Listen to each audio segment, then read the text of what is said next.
first comics work for a Terminator spin-off comic, I did while I was working there. I would go home every day at 5, 6 o'clock, and then put in another 5, 6 hours in the evening painting a page. Painting, when I say that, I mean more colored pencil on black paper, but trying to create enough pages to fill up 22 pages a month to fit the deadline of this comic book. For creating any illustration I do, a lot of the hard nuts and bolts work is done right at the outset of the sketch. So I do a tight sketch of something where, I might, could I show something? I might loosely have something here that I work up as a fairly rough drawing. And as I do an initial rough, this would be enough to submit for getting them to sign off on it. But because I'm a lunatic, I wind up doing a tighter version of this, which I then, say stick on another piece of layout paper, draw it up with tighter details. I put shade into it. I render details so that, in effect, this was a tight pencil you could ink. But for me, it's a sounding board for where I'm going to go take photo reference. Sometimes it's of live models. Sometimes it's of toys, because I've got so many toys that apply to the shapes and characters that the reference and details, the lighting on those things, those costumes, would matter a lot for informing what way I'm going to paint and shadow the figure. So I can learn a lot from that photography. So you start to inject some aspect of humanity that you can learn from something beyond just what's in your mind's eye, because what you can draw from your own mind is going to have only so much reality you've collected up there. There's only so much realism you contain here before you need to then look at a thing to recognize, oh, okay, those details, right, yes. So there's always more you can learn from absorbing more of the world.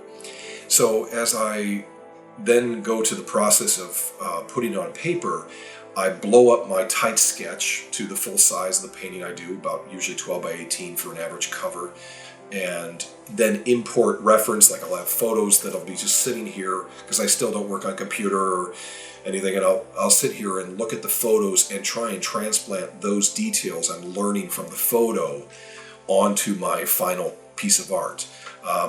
There's no tracing of photographs. I don't use an artograph. So everything that you see drawn, painted in my work is as good or bad as I can draw it. I'm painting on it with gouache paints, which I do in various layers of, first doing a sort of tonal layer of usually often black and white or sepia tones. Sometimes I'll choose a color that'll imbue the whole thing as a first pass, and then you do spot colors of the various things in the piece. And then I might use airbrush to accentuate an entire look of color over the whole piece, or just key areas. But the majority of all the painting is done by hand, is done with just a brush and gouache paint. My dad's being a minister certainly was a big part of my life since I went to church all the way up through till I went to college, till I left the home.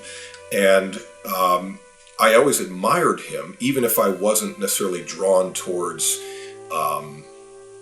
the idea of what he did as a living as being something inspiring for me, but I always felt a strong connection to it because it's played such a part in my youth.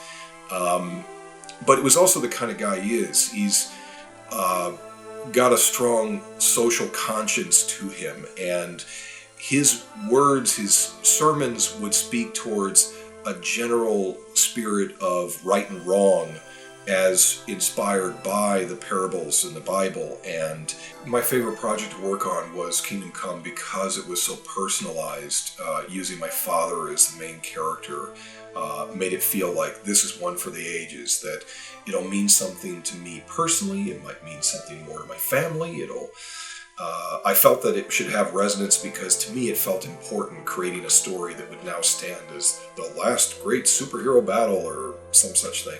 And it was well accepted at the time, but I wouldn't know that as I was working on it. It just felt important to me, and my hopes were that it would be as important to others as it would to me as I was doing it. And I was also kind of throwing in every conceptual thing I had in my bucket of ideas at that point in my life. Because there was such an array of characters that would need to be seen within it, I was throwing in things that I had developed as character design since I was 10 years old.